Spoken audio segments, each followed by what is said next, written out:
coup, je suis Océane Fontaine, je suis chargée de la mixité pour l'UMM de la Manche.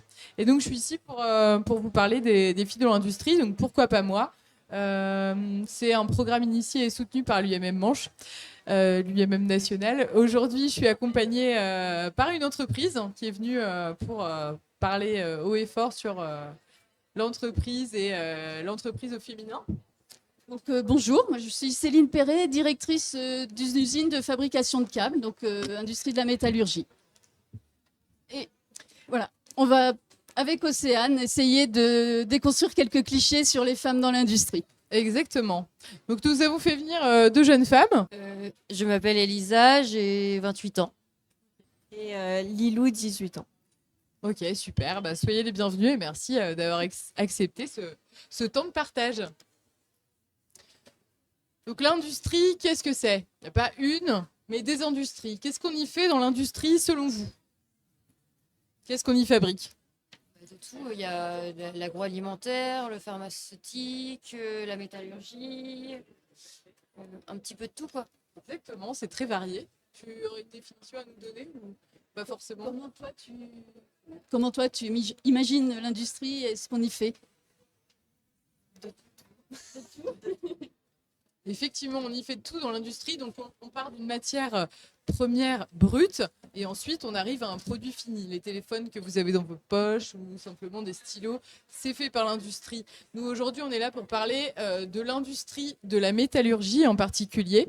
Donc, il faut savoir qu'il y a une diversité de métiers qui est impressionnante puisqu'il y a plus de 130 métiers qui existent dans la métallurgie. Donc, c'est un secteur très varié au niveau métier.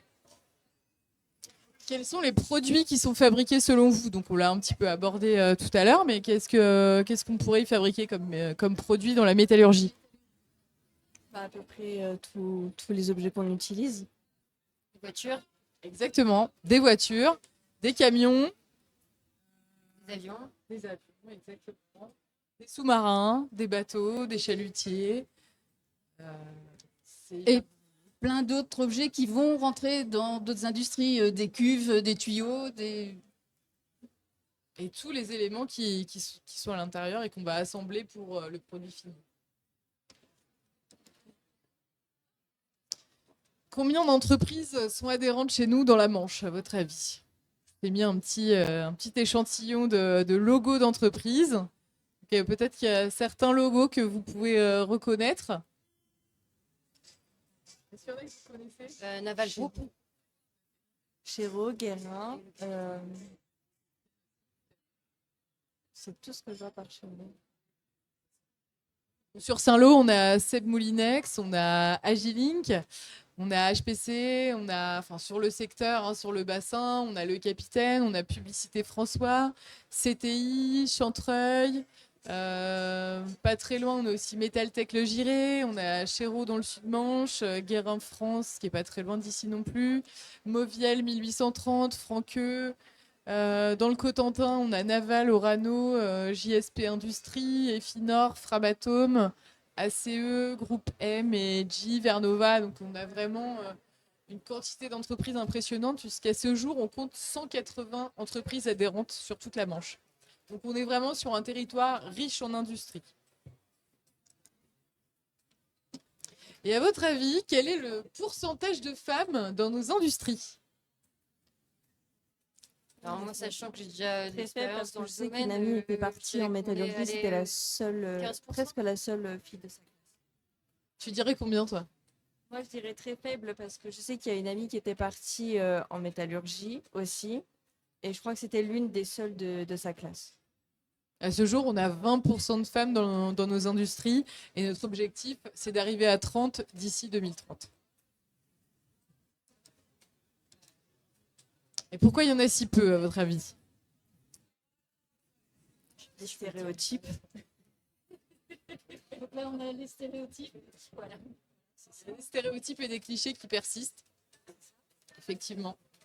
Les stéréotypes et les clichés ont la vie dure dans la métallurgie.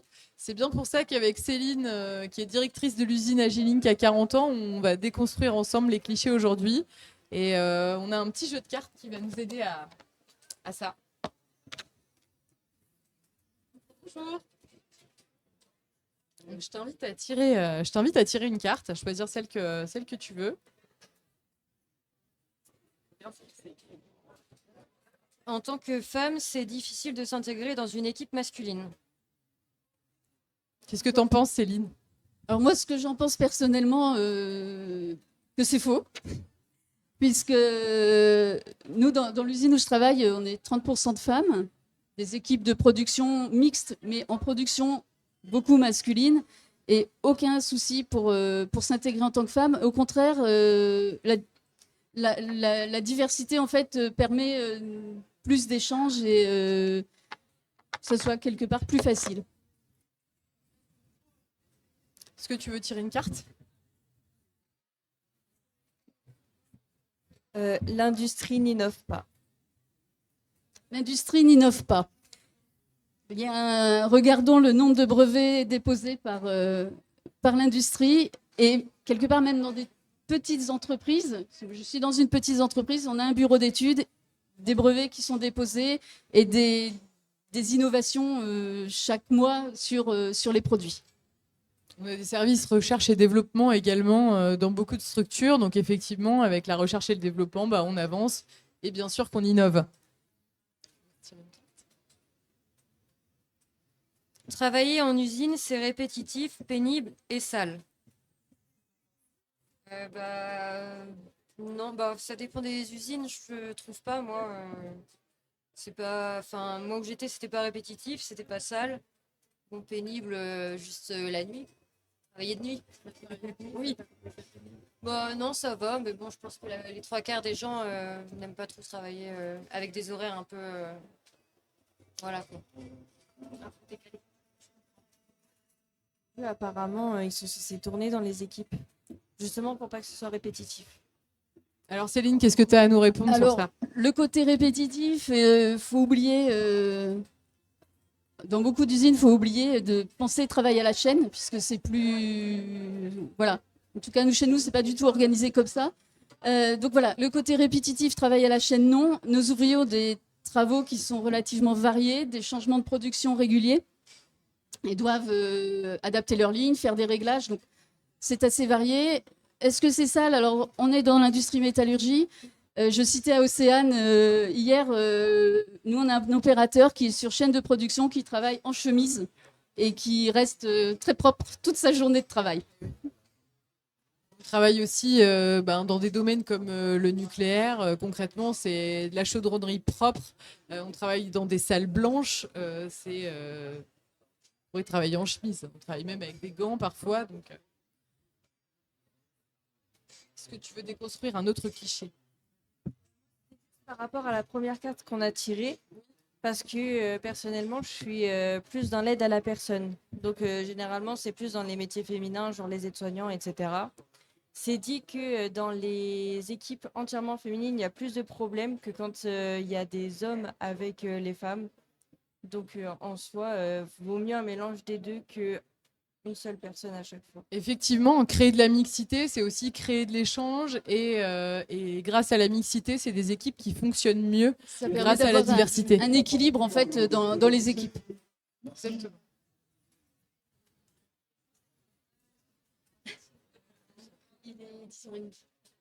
Je peux te redonner une carte à... Il faut des muscles pour travailler dans l'industrie. Alors Céline, qu'est-ce que tu as à nous répondre? Alors, ce que j'en pense, sur certains postes, c'est vrai, mais la majorité des postes sont accessibles à tous. On a maintenant des aides à la manutention qui sont efficaces et déployées dans les usines. Et donc, la majorité des postes sont accessibles à tous, avec ou sans gros muscles. Exactement, les moyens de manutention font bien l'affaire. Et puis, que ce soit pour une femme ou pour un homme, on peut tous utiliser des chariots, élévateurs ou des ponts roulants qui sont à notre disposition. Ça fait partie de nos obligations de sécurité, de limiter les charges physiques de travail. Pour le dos et voilà, tout le corps. Tu veux déconstruire un autre cliché? Dans l'industrie, il n'y a que des métiers dans les ateliers en usine. Alors, il y a des métiers dans l'industrie, en usine et sur les chaînes de production, mais pour que tout ça fonctionne, il y a aussi tout ce qui est service annexe. La qualité, je sais que tu es concerné. Voilà, tous les services administratifs, tous les services de gestion de production qui vont être pour certains dans les bureaux et pour certains à cheval entre les bureaux et l'atelier pour faire le lien entre la production et les ventes ou les expéditions. Est-ce qu'on se refait un petit cliché pour la route? Continue.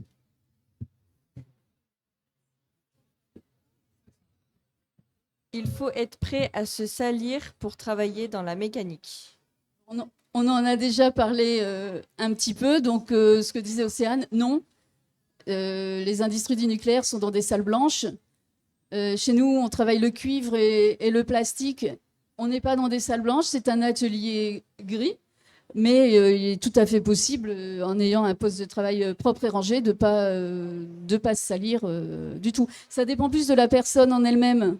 Je sais que nous, dans notre équipe maintenance, on avait un technicien qui était toujours sale et il a été remplacé par un autre qui, lui, est toujours propre. Donc, je ne pense pas que ce soit le métier, je pense que c'est la C'est personne. une question de personne, en fait.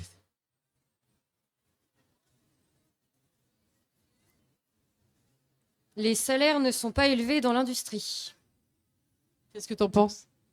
Bah, moi, je peux vous assurer que non. Et que c'est très bien payé. Alors, je te rejoins. Après, ça dépend du poste qu'on occupe. Ça dépend aussi de l'entreprise, mais il est tout à fait possible d'avoir des salaires tout à fait corrects en industrie.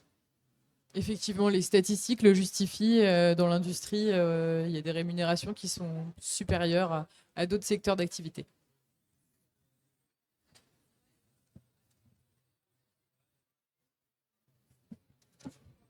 Il faut être résistant au stress dans les environnements industriels. En soi, Je suis tout à fait d'accord avec toi. Quel que soit le métier, on peut être soumis au stress, industrie ou pas industrie. Et donc là, il n'y a pas de cliché à avoir, c'est comme ailleurs, quoi. Et ça dépend de son poste, plus que du secteur d'activité. Et qu'on soit un homme ou une femme, on peut avoir une résistance au stress différent. Qu'on soit dans une entreprise ou dans une autre, on peut être confronté au stress de façon différente. C'est pas forcément lié à l'industrie.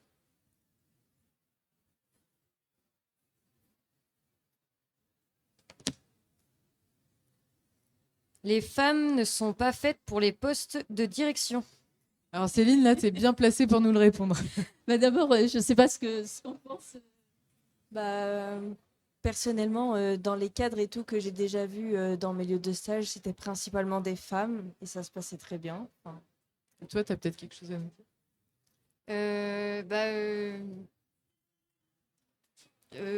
Non, là, pas pour l'instant. Enfin, non, moi, je trouve pas ça du tout logique parce que j'ai moi-même, au bout de 8 ans d'expérience à la poste, j'ai été moi-même responsable. Donc, les postes de direction sont ouverts à tous, en fait. Si, du moment qu'on s'en donne les moyens, on peut y arriver. Voilà, c'est pas une question de genre, c'est une question de compétence. Et donc, voilà, on est tout à fait d'accord avec vous, mesdames. On le martèle encore et toujours, c'est pas une question de genre, mais c'est une question de compétence. Est-ce que vous souhaitez qu'on poursuive à déconstruire les clichés? On continue ou pas? On va juste Continuez s'il y a des questions de l'Assemblée nombreuses. Il y a des questions dans l'Assemblée? La question que j'ai, c'est comment on intègre et comment on forme les nouveaux salariés sur les postes de conduite de ligne, par exemple. Excellente question. Il y a Alors- des formations qui existent, hein, Alors, conducteur de ligne. Océane va pouvoir parler des formations qui existent. Moi, je peux parler de l'expérience dans l'usine où je travaille, où en fait les métiers de notre usine, donc nous, ce sont des câbleurs, des extrudeurs, c'est des métiers qui, quelque part, n'existent pas vraiment et où il n'y a pas de formation délivrée spécifiquement en fait par des organismes. Et donc nous, on est beaucoup sur le tutorat en fait. On recrute des gens qui n'ont pas forcément de qualification particulière. On veut des gens qui ont la tête bien faite et qui comprennent ce qu'ils font, mais derrière, les gestes métiers sont appris sur le terrain en doublon avec des opérateurs de l'usine. Mais je sais qu'il existe des formations par Effectivement, l'UIMM. il existe des formations, notamment par le pôle formation de l'UIMM qui forme les conducteurs de ligne. Est-ce que l'usine est capable de s'adapter à des difficultés, à des handicaps de jeunes candidats? Je pense que ça dépend vraiment des usines et de l'éthique de l'usine. Et vraiment, il y a des usines qui vont faire l'effort de s'adapter au personnel et d'autres usines qui vont pas spécialement faire l'effort. Moi, ce n'est que mon avis. Là, je dirais que c'est du cas par cas, en fonction du poste, en fonction du handicap. Il faut, voilà, il n'y a pas de généralité.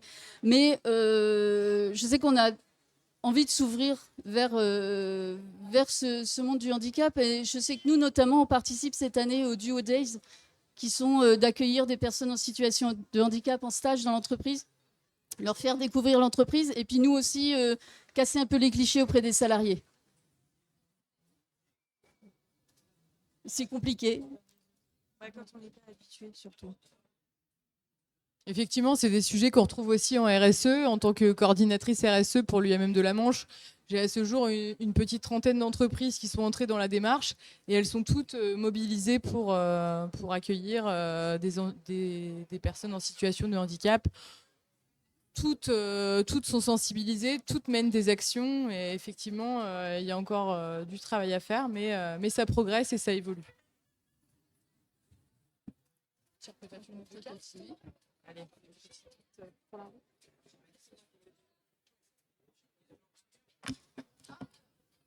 Les métiers de la métallurgie sont trop dangereux pour les femmes. Alors, elle me fait rire parce que s'ils sont dangereux pour les femmes, ils sont dangereux pour les hommes. Et là n'est pas la question. On travaille dans les industries pour réduire les risques et sans se soucier du genre du salarié. La sécurité, c'est pour tout le monde et c'est pas plus dangereux pour une femme que pour un homme. Tout à fait. On poursuit ? En tout cas, merci, parce que grâce à vous, on a pu ensemble déconstruire les clichés. Il y a encore beaucoup trop de clichés qui perdurent. Si vous le souhaitez, vous pourrez nous retrouver sur le stand du pôle industrie. On est juste derrière. On offre des stages pour les lycéennes de seconde. Au mois de juin 2026, on a des entreprises partenaires. Donc, si ça peut vous intéresser, on propose des stages pour les lycéennes de seconde. On a également plusieurs actions en route sur les réseaux, sur LinkedIn, Facebook, TikTok et Instagram. Vous pourrez retrouver à travers le hashtag Tu à ta place différentes vidéos sur lesquelles on a des témoignages de professionnels de différentes régions de la France qui, par leur parcours, par leur histoire, par leur carrière, expliquent en quoi elles sont devenues techniciennes d'usinage, en quoi elles sont soudeuses, en quoi elles sont devenues responsables qualité, en quoi elles sont devenues directrices d'usine. Il y a vraiment tout type de profil. Et on a vraiment un panel hyper varié, donc je vous invite à les suivre. Il y a également un podcast qui existe. J'ai perdu la souris. Les joies du direct.